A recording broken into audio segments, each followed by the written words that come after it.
Good morning. कैसे हैं आप सब? आई होप आप सब बहुत अच्छे होंगे and welcome to my new vlog. Finally Saturday morning हो चुकी है। मैं बहुत बेसब्री से वेट कर रही थी। फ्राइडे इवनिंग के टाइम मुझे पता चला था कि मेरी दादी को वेंटिलेटर से हटा दिया है। उनकी कंडीशन जो है वो थोड़ी ठीक हो गई है। पहले वो बिना वेंटिलेटर की सपोर्ट के ना ब्रीथ नहीं कर पा रही थी। उनके लंग्स जो है वो सपोर्ट नहीं कर रहे थे, बट अभी फ़िलहाल उनको वेंटिलेटर से उतार दिया था, तो मेरे को मिलने जाना था। मैं बहुत ज़्यादा हैप्पी थी।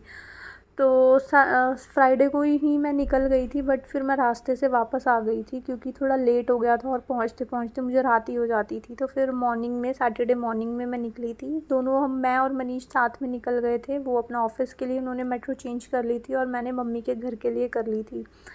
वहाँ पहुँची थी तो बारिश हो रही थी, वेदर थोड़ा सा अच्छा हो रहा था और मैं बहुत ज़्यादा हैप्पी भी थी क्योंकि दादी वेंटिलेटर से हट गई थी। वेंटिलेटर वर्ड ना बहुत भारी सा होता है, तो जब तक वो वेंटिलेटर पे थी ना तो सबकी ऐसे सांस फूली सी रहती थी। बहुत डिस्टर्बेंस चल रही थी पूरी फैमिली में, जो माहौल था वो ख़राब चल रहा था।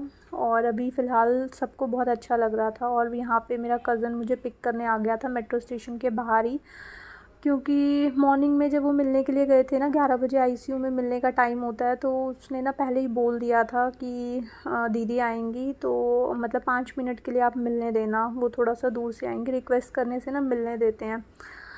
तो फिर उसने पहले ही बात कर ली थी, तो फिर मैं डायरेक्ट घर नहीं गई थी। पहले मैं मेट्रो से ही, मतलब मेरे को पिक कर लिया था और मैं डायरेक्ट हॉस्पिटल आ गई थी। हॉस्पिटल जो है वो मम्मी के घर से थोड़ा दूर पड़ता है, मतलब 25 मिनट 30 मिनट अप्रॉक्स लग जाते हैं। तो फिर मेरे को और भी ज़्यादा लेट हो जाता है या फिर मेरे को वेट करना पड़ता है इवनिंग में मिलने का। तो मेरे को रुका नहीं जा रहा था, तो मैंने डायरेक्ट इसको बोला, तो ये मेरे को मेट्रो स्टेशन पे ही पिक करने के लिए आ गया था। हॉस्पिटल हम पहुंच गए थे। बेटू भी मेरे साथ ही थी, तो इसको फिर साथ ही लेकर के आना पड़ा। वैसे आईसीयू में बच्चे वगैरह अलाउ होते नहीं हैं।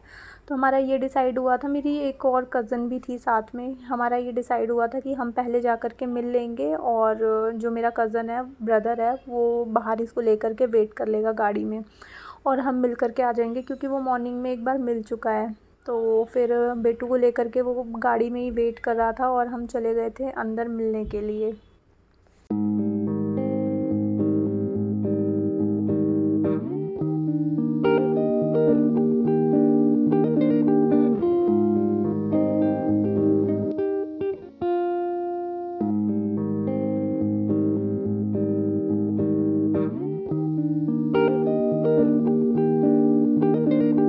उसके बाद यहाँ हम ऊपर आ गए थे आईसीयू वार्ड में। आप देख सकते हो पूरा खाली पड़ा है। जब टाइम होता है ना 11 बजे और 5:30 बजे, पहले 5 बजे था, फिर 5:30 हो गया था, टाइम चेंज हो गया था मिलने का।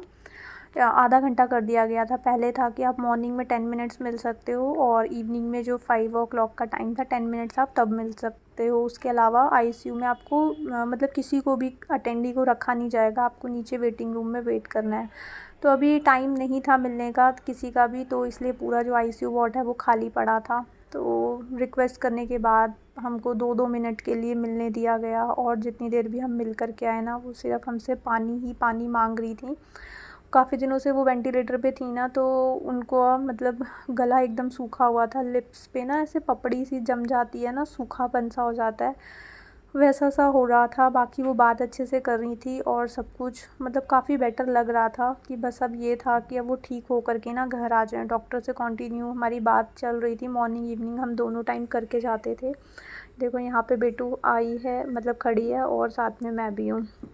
तो डॉक्टर वगैरह बोल रहे थे कि अगर इनकी कंडीशन ठीक रही, इन्होंने मतलब खाना मुंह से स्टार्ट कर दिया, अभी फूड पाइप लगी हुई थी, अगर उन्होंने खाना ठीक से स्टार्ट कर दिया ना, मतलब कंडीशन बेटर होती गई, तो उनको डिस्चार्ज कर दिया जाएगा, वार्ड में हम शिफ्ट नहीं करेंगे, ऐसा उन्होंने बोला था। उसके बाद फिर मैं आ गई थी मम्मी के घर। बेटू परेशान कर रही थी, तो मम्मी और मैं बेटू को लेकर के, मम्मी के घर के बाहर ही पार्क है, तो हम पार्क आ गए थे। थोड़ा सा मम्मी को वॉक भी करनी होती है इवनिंग में, क्योंकि मम्मी को भी ना थोड़ा नीज़ वगैरह में प्रॉब्लम रहती है, तो वो मॉर्निंग में या फिर इवनिंग में एक बार ज़रूर वॉक करती हैं। और जब से हॉस्पिटल वगैरह का चल रहा है ना, तब से स्ट्रेस लेवल सबका इतना ज़्यादा बढ़ा हुआ है कि मैं एक्सप्लेन नहीं कर सकती हूँ। तो आ गए थे हम थोड़ी देर अपना पार्क में बैठने के लिए। ये जो टाइम होता है ना, इसमें आप आपको मतलब ऐसा लगता है कि कोई तसल्ली देने के लिए हो, थोड़ा बातें कर कर के आप टाइम पास करते रहो, इस तरह का पूरे घर में माहौल बना रहता है कि मतलब बहुत ख़राब सा रहता है।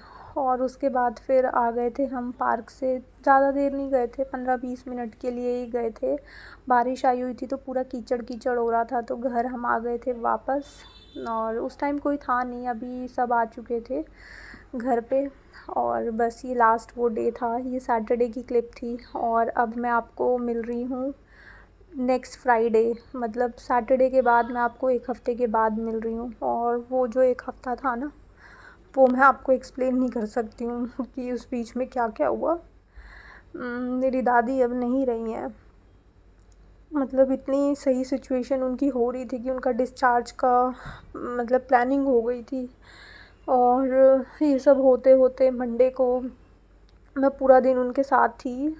थोड़ा सा उनकी ना एक दिन पहले मैं वहीं थी ना, तो मैं उसके बाद आई नहीं थी घर वापस। थोड़ा सा ना नेक्स्ट डे से उनकी तबीयत जो है ना वो दोबारा ख़राब सी होने लगी थी। और फिर लास्ट में होते होते उन्होंने मेरे हाथ में अपना दम तोड़ दिया। और फिर 1 वीक तक मैं वहीं पे ही थी। मंडे से बेटू के भी स्कूल खुल गए थे और स्कूल की साइड से भी बार बार फ़ोन आ रहा था, तो मैंने 1 वीक की छुट्टी ली हुई थी। और आज फ्राइडे नाइट में मैं लेट नाइट 12:30-1 बजे के करीब घर आई थी। और ये सैटरडे मॉर्निंग की क्लिप है। मैं घर आई तो घर का जो हाल था वो भी ख़राब हो रखा था, क्योंकि ऑलमोस्ट 10-12 दिन हो गए थे आना जाना लगा हुआ था, मैं घर पे थी ही नहीं। जो घर था पूरा गंदा सा हो रहा था। मनीष बीच में 1-2 दिन के लिए घर पे थे, वो भी वहीं पे थे। और बीच में वो घर आए थे, उन्होंने अपने लिए थोड़ा बहुत टी वगैरह मैगी वगैरह बनाई होगी, तो उसकी वजह से ना ये कुकटॉप का कुछ ऐसा सा हाल हो रहा था। और मतलब जेंट्स जो होते हैं ना वो मतलब उनको पता नहीं था कि ग्लास में अगर वो ऐसे हाथ फेरेंगे तो स्टेन आ जाता है। उनको लगता है कि मैंने क्लीन कर दिया, तो वो कुकटॉप पे इस तरह के स्टेन आ जाते हैं। तो यहाँ पे सैटरडे मॉर्निंग हो चुकी थी और मैं मनीष के लिए टी बनने के लिए रख रही थी। और यहाँ पे टी बन रही थी इतने, तो मैंने बाहर के डोर्स वगैरह खोल दिए थे। मॉर्निंग में काफ़ी लेट टाइम हो रहा था, क्योंकि इतने दिन से बिल्कुल भी सोना नहीं हुआ। ये जो रातें थी ना वो कैसे बीती हैं हम सब के ऊपर, मैं मतलब बिल्कुल एक्सप्लेन नहीं कर सकती हूँ। मेरी फैमिली के साथ मतलब बहुत ही ज़्यादा डिस्टर्बेंस का माहौल रहा है घर पे। उसके बाद यहाँ पे जब मैं आई तो प्लांट्स वगैरह भी मेरे ख़राब हो चुके थे। ये मेरी दादी के लाए हुए प्लांट्स थे, अगर आपने ब्लॉग्स में देखा होगा तो। वो बहुत ज़िद करके आखिरी बार भी वो यही बोल रही थी कि तेरे एलोवेरा रखे हैं, इसकी गाड़ी, मतलब लास्ट टाइम पे ना वो बोलती थी लास्ट मोमेंट तक, जिस दिन मतलब वो ख़त्म हुई है उस दिन तक वो खुद से सब कुछ बोल रही थी, सब अच्छे से बातें कर रही थी, सबको पहचान रही थी। दिव्यांशी से वो मिलना चाहती थी, बट आईसीयू में बच्चा अलाउ नहीं था, तो वो उससे नहीं मिल पाई। और लास्ट मोमेंट पे भी मतलब उनको कुछ हमारी बातें समझ नहीं आती थी, हम क्या बोल रहे हैं, बट अपनी सुध में वो थी ना। तो मुझे लास्ट टाइम तक मुझे मेरी चाची को मम्मी को यही बोल रही थी, इसके 2 एलोवेरा 2 गमले पड़े हैं, इसकी कार में रखवा देना। लास्ट टाइम भी ना मतलब फ़ोर्सफुली वो ये गमले उठा कर के लाई थी एलोवेरा वाले, क्योंकि उनको पता था कि मुझे हेयर फॉल की प्रॉब्लम होती है ना, तो एलोवेरा लगाने से मुझे रिलीफ मिलता है। तो उन्हीं की निशानी थी ये एलोवेराज भी। और मनी प्लांट वगैरह जब मैं आई थी तो काफ़ी सूख चुके थे। और फ्रिज भी ना ख़राब सा हो रहा था, मतलब इसकी कूलिंग अचानक ख़राब हो गई थी। जब मैं गई थी तो बिल्कुल ठीक था, जब मैं आई तो फ्रिज में कुछ प्रॉब्लम हो गई थी और फ्रिज जो है वो बिल्कुल कूलिंग नहीं कर रहा था। जब लेट हो गए थे हम तो हमें पता था कि घर पे कुछ भी नहीं होगा, सब ख़राब ही हो चुका होगा, क्योंकि एक बार भी मैं इस तरह के प्लानिंग करके नहीं गई थी कि मुझे 2-3 दिन रहना है वहाँ पे। मैं जस्ट देखने के लिए गई थी फर्स्ट टाइम, तो मुझे रहना पड़ गया था। सेकंड टाइम वो वेंटिलेटर से उतर गई थी, मैं तब गई थी। मैं बीच में इस एक हफ़्ते के बीच में सिर्फ एक नाइट के लिए मैं यहाँ घर वापस आई थी, क्योंकि उनकी कंडीशन जो थी वो ठीक हो रही थी। और आखिरी सांसें उन्होंने मेरे ही सामने ली थी। वो मतलब बहुत पेनफुल था वो मोमेंट। और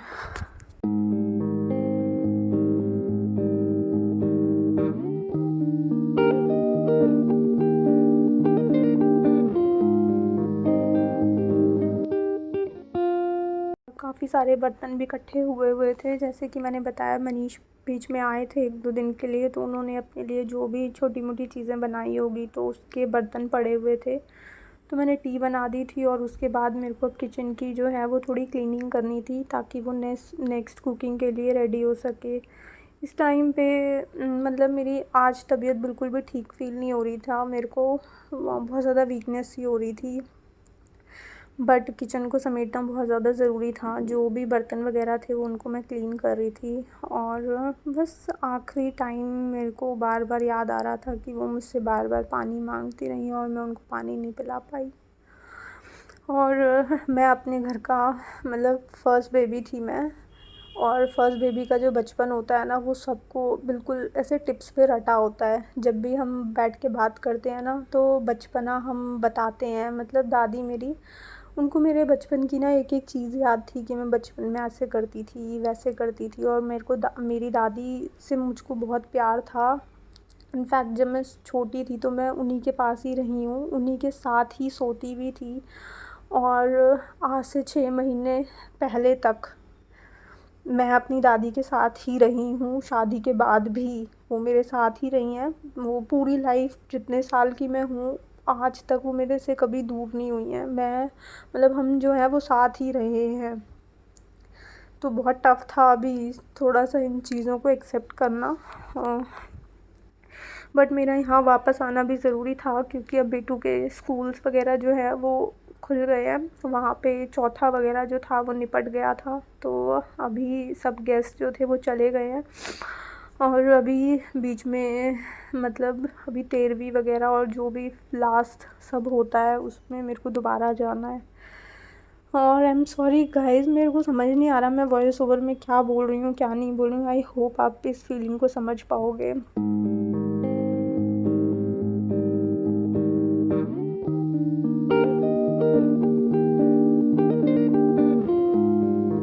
और घर पे कुछ भी नहीं था खाने के लिए, तो ब्रेड मनीष पहले से ला के रखा हुआ था उन्होंने पैकेट, तो उसमें 3-4 बचे हुए थे। तो वही ब्रेड जो थे वो मैंने सेक दिए थे। और मिल्क का पैकेट भी हम रात को लेते हुए आए थे, क्योंकि हमको पता था कि मॉर्निंग में कुछ होगा नहीं। तो कुछ फ्रूट्स हमने रास्ते से ही ले लिए थे। जब यहाँ तक पहुँचते पहुँचते हमको काफ़ी लेट हो गया था, तो हमने बीच में से ही फ्रूट्स वगैरह ले लिए थे।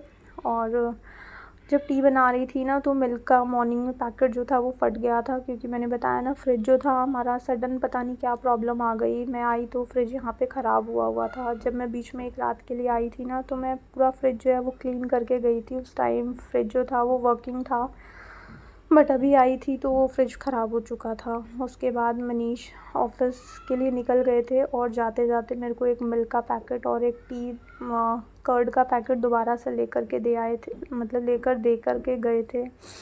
और बस वो सारी चीज़ें मैंने वॉश कर दी थी, और मिल्क का जो पैकेट था उसको मैंने बॉयल होने के लिए रख दिया था, क्योंकि फ्रिज ख़राब है तो ये फट जाएगा।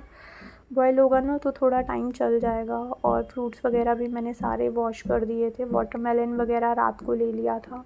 ये ना थोड़ा कट करवा के हमने लिया था, तो मतलब इसको पूरा ऐसे पानी के नीचे मैं वॉश नहीं कर सकती थी, तो मैंने थोड़ा सा हाथ से इसको वाइप कर दिया था। और सारे मैंगोज़ वगैरह भी मैंने वॉश करके प्लेट में डाल दिए थे। अभी बास्केट वगैरह ना जो वो भरी हुई थी। और उसके बाद फिर पूरा दिन ना मेरे को बहुत ज़्यादा लो फीलिंग हो रही थी। मेरे से कोई काम नहीं किया जा रहा था, ना ही मेरे से कुकिंग करी जा रही थी। मेरे को बहुत वीकनेस सी फील हो रही थी, तो मैंने पूरा दिन कुछ भी काम नहीं करा। मतलब क्लीनिंग तो मैंने टच भी नहीं करी, जस्ट मैंने किचन समेटी थी। और मेरा मूड बहुत अपसेट था, तो मनीष ने यहाँ पे थोड़ा सा मेरे को पैम्पर करा, और थोड़ा सा ऐसे हेडेक वाली वाइब्स जो थी ना, तो उन्होंने बोला कि मैं सर में थोड़ी चम्पी कर देता हूँ। बट मेरे को ऑयलिंग वगैरह नहीं करानी थी, तो उन्होंने सिंपल थोड़ा सा मसाज कर दी थी हेयर में मेरे। और मना करा था मैंने कि मैं ठीक हूँ, तो उन्होंने मेरे को फुल बॉडी मसाज अच्छे से दे दी थी।